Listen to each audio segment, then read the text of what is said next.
All right, so Bod has now gone to school, and he has found that Nick and Mo are the class bullies, and he has helped the other kids figure out how to get out of having to pay them all the time.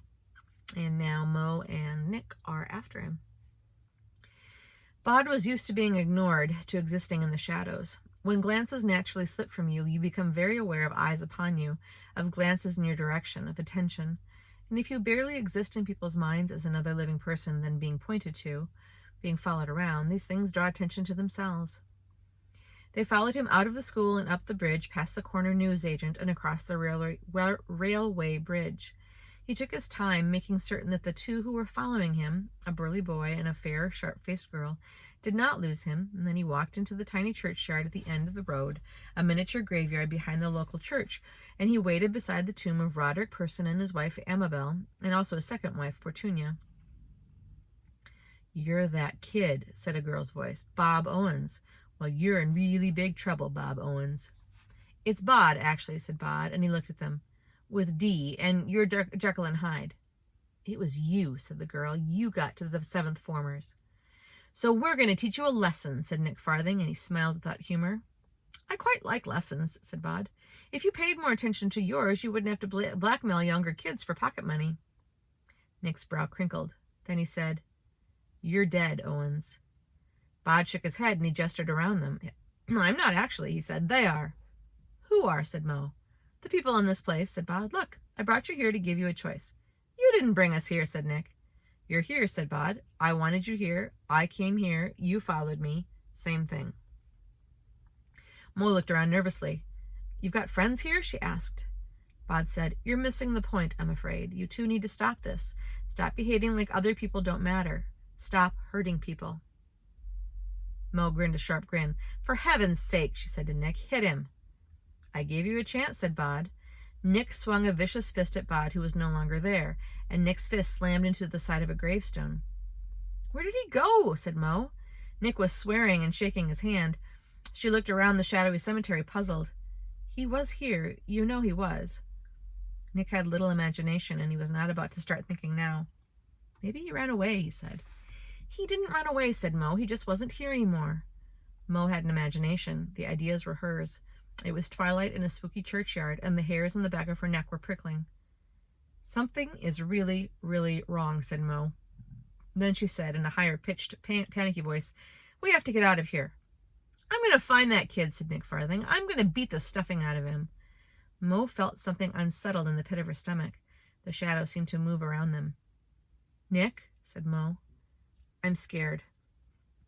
Fear is contagious. You can catch it. Sometimes all it takes is for someone to say that they're scared for the fear to become real. Mo was terrified, and now Nick was too. Nick didn't say anything. He just ran, and Mo craned close on his heels. The streetlights were coming on as they ran back towards the world, turning the twilight into night, making the shadows into dark places in which anything could be happening. They ran until they reached Nick's house, and they went inside and turned on all the lights, and Mo called her mother and demanded, half crying, to be picked up and driven the short distance to her house, because she wasn't walking home that night.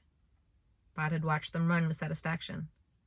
"That was very good, dear," said someone behind him, a tall woman in white. "A nice fade first, then the fear." "Thank you," said Bod. "I had never even tried the fear out on living people.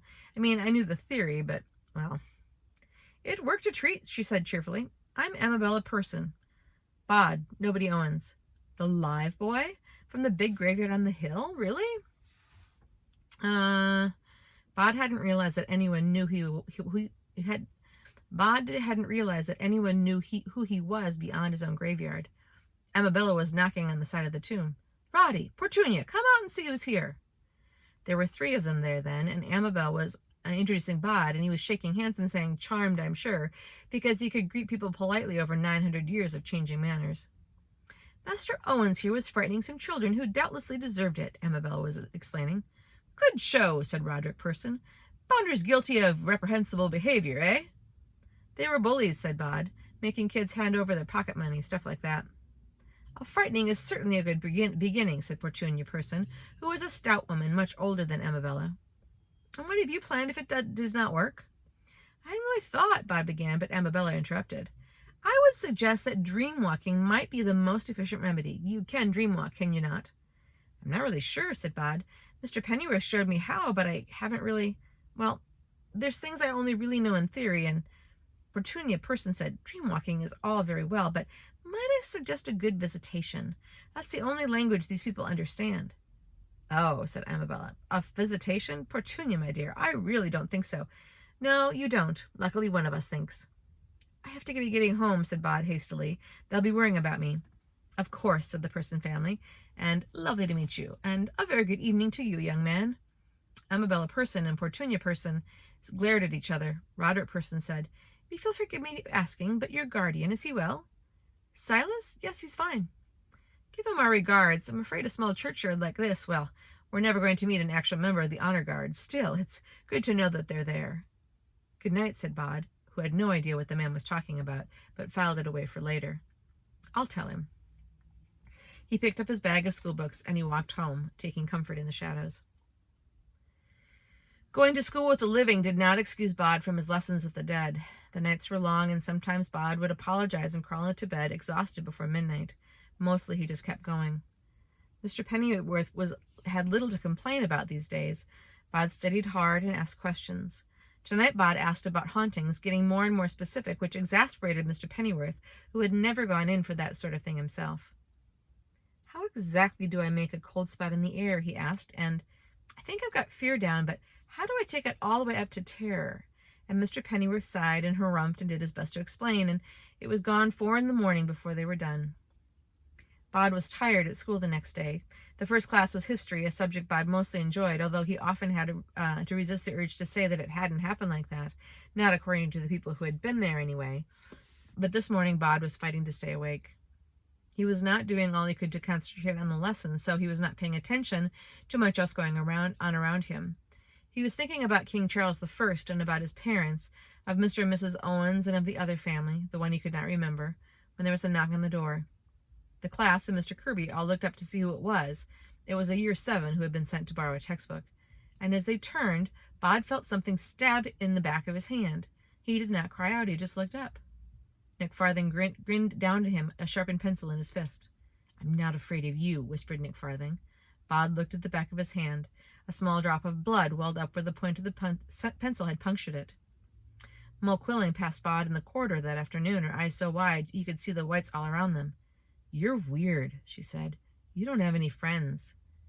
I didn't come here for friends, said Bod truthfully. I came here to learn. Mo's nose twitched. Do you know how weird that is? She asked. Nobody comes to school to learn. I mean, you come because you have to. Bod shrugged. I'm not afraid of you, she said. Whatever trick you did yesterday, you didn't scare me. Okay, said Bod, and he walked down the corridor. He wondered if he had made a mistake getting involved. He had made a misstep in judgment, that was for certain. Mo and Nick had begun to talk about him, probably the year 7s as well. Other kids were looking at him, pointing him out to each other. He was becoming a presence rather than an absence, and that made him uncomfortable. Silas had warned him to keep a low profile, told him to go through school partly faded, but everything was changing. He talked to his guardian that evening, told him the whole story. He was not expecting Silas's reaction. I cannot believe, said Silas, that you could have been so stupid.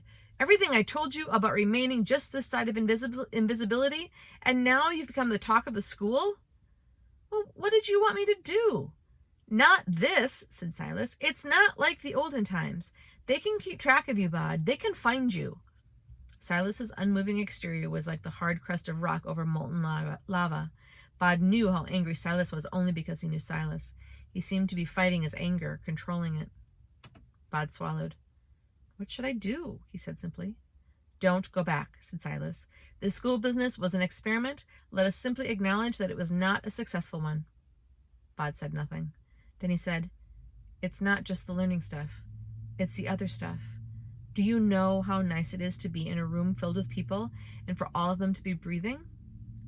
It's not something in which I've ever taken pleasure, said Silas, so you will not go back to school tomorrow. I'm not running away, not from Mo or Nick or school. I'd leave here first. You will do as you're told, boy, said Silas, a knot of velvet anger in the darkness. Or what? Said Bod, his cheeks burning. What would you do to keep me here? Kill me? And he turned on his heel and began to walk down the path that led to the gates and out of the great graveyard. Silas began to call the boy back, then stopped and stood there in the night alone. At the best of times, his face was unreadable. Now his face was a book written in a language long forgotten, in an alphabet unimagined. Silas wrapped the shadows around him like a blanket and stared after the way the boy had gone and did not move to follow. Nick Farthing was in his bed, asleep and dreaming of pirates on the sunny blue sea when it all went wrong. One moment he was the captain of his own pirate ship, a happy place crewed by obedient 11-year-olds, except for the girls, who were all a year or two older than Nick and looked especially pretty in their pirate costumes. And the next he was alone on the deck in a huge dark ship the size of an oil tanker, with ragged blue sails and a skull for a figurehead, was crashing through the storm towards him. And then, in the way of dreams, he was standing on the black deck of the new ship, and someone was looking down at him. "You're not afraid of me," said the man standing over him. Nick looked up. He was scared in his dream, scared of this dead-faced man in pirate costume, his hand on the hilt of a cutlass. "Do you think you're a pirate, Nick?" asked his captor, and suddenly something about him seemed very familiar to Nick. "You're that kid," he said. "Bob Owens." "I," said his captor, "am nobody, and you need to change. Turn over a new leaf, reform, all that, or things will get very bad for you." "Bad how?" "Bad in your head," said the Pirate King, who was now only the boy from his class, and they were in the school hall, not the deck of the pirate ship, although the storm had not abated and the floor of the hall pitched and rolled like the ship of a sea. "This is a dream," Nick said. "Of course it's a dream," said the other boy. "I would have to be some kind of monster to do this in real life." "What can you do to me in a dream?" asked Nick. He smiled. "I'm not afraid of you. You still got my pencil in the back of your hand." He pointed to the back of Bod's hand, at the black mark the graphite point had made. "I was hoping it wouldn't come to this," said the other boy. He tipped his head on one side as if he were listening to something. "They're hungry," he said. "What are?" asked Nick. "The things in the cellar, or below decks. It depends on what the school's a ship or a school, doesn't it?" Nick felt himself begin to panic. "It isn't spiders, is it?" he asked. "It might be," said the boy. "You'll find out, won't you?" Nick shook his head. "No," he said. "Please, no." "Well," said the other boy, "it's all up to you, isn't it? Change your ways or visit the cellar." The noise got louder, a scuttling sort of scuffling noise, and while Nick Farthing had no idea what it was, he was utterly, completely certain that whatever it would turn out to be would be the most scary thing he had ever seen. And he woke up screaming.